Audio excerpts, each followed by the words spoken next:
So I've been getting a lot of questions about Shibari lately, and I want to answer some of the questions that have been coming through. I might not answer all of them, but I've been getting questions like,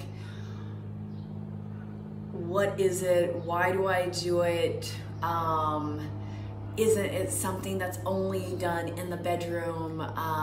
Don't you only do it with your sexual partner? Stuff like this. And I wanted to just give you, everybody, give you a taste of why people do Shibari. And I'm not gonna give all the answers because every single person does it for different reasons. And it depends if you're somebody who only ties or only gets tied, or if you do both. And even if I were to interview everybody, I guarantee you it'd probably come down to top few, 5 answers, but everybody's gonna have a different reason why they do Shibari. So first of all, for me, people are asking me specifically, what do I get out of it and why do I do it? For me, it's a spiritual practice. It's something that taps me into myself. It's a meditation. I am just one with me, my partner, the rope, the breath, and my mind is clear. My mind might be thinking ooh, what can I do next? But it's not necessarily I'm not living in my head. It's ooh, there's that limb and I can do this, and oh, maybe I can do that. And it keeps me 100% present. There's no thinking about something else. It's just I'm 100% present. And it does something energetically to me that just lights up my being, my heart. And for me, it's a huge heart opener. So it's just when I do it, there's this magical feeling of oh yeah, and tie this. And it's everything is just opening. And I love doing things that I'm creatively challenged by also. I just love to be able to use my mind to be creative, whether it's, massage, or when I used to paint, or I used to make jewelry, or doing hair. All these things that I've done in my life, this is just another creative skill that I get to work my mind. But this is there's a structure and then there's intuition.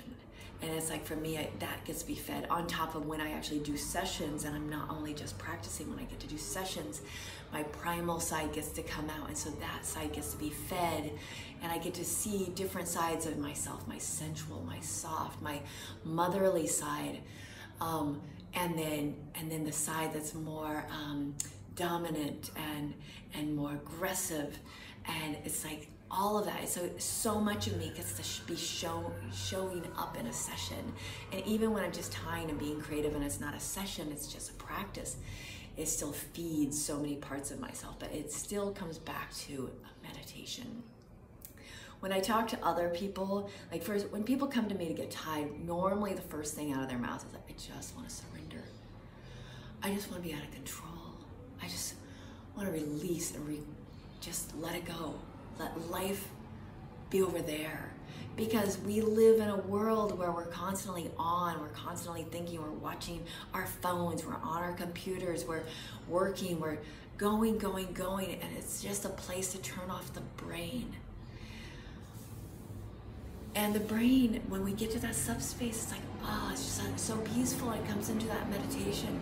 You're aware of everything that's going on, but it's kind of at a distance, but closer in at the same time.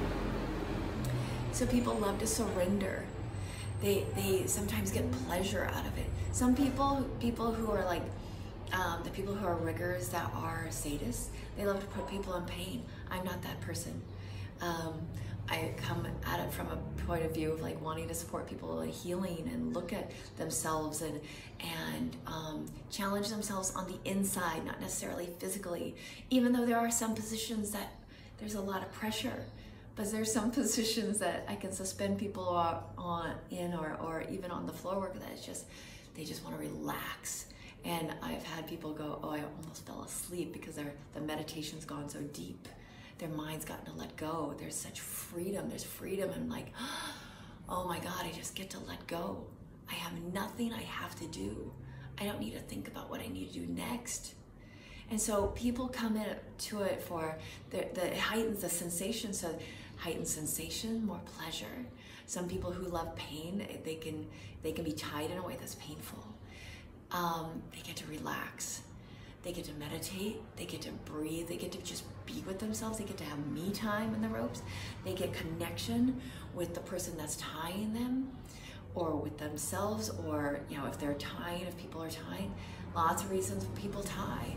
They like being in control. They like to be in charge. They like to see the art, the artistry of rope, like the artistry of knots, and getting to choose like which knot works better here. What's the best way I can suspend that's safe? Oh, can I use this?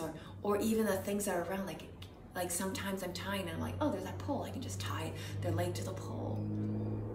Or some people even put weight on certain parts of the body to do different things. So these are some of the reasons why people do it. And yes, okay, and the sexual thing.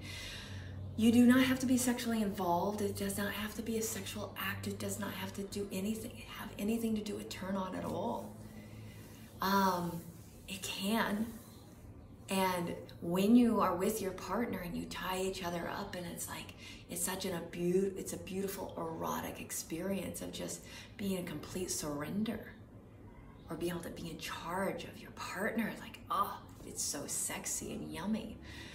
But that's not always the reason why we do it.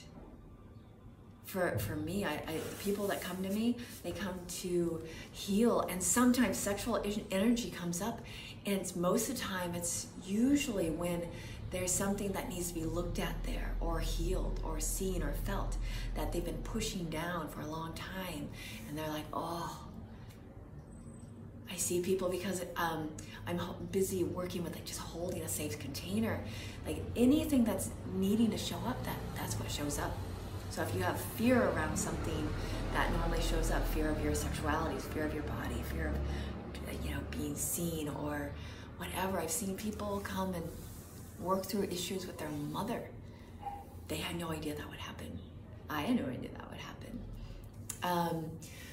But yeah, so there's lots of reasons for it, and it doesn't have to be sexual, and it can be. So yeah, I hope that answers some of your questions that's going on, and I'll do another video on combining Tantra with Shibari and I, and how I do that a little bit. But right now I'll leave you with that.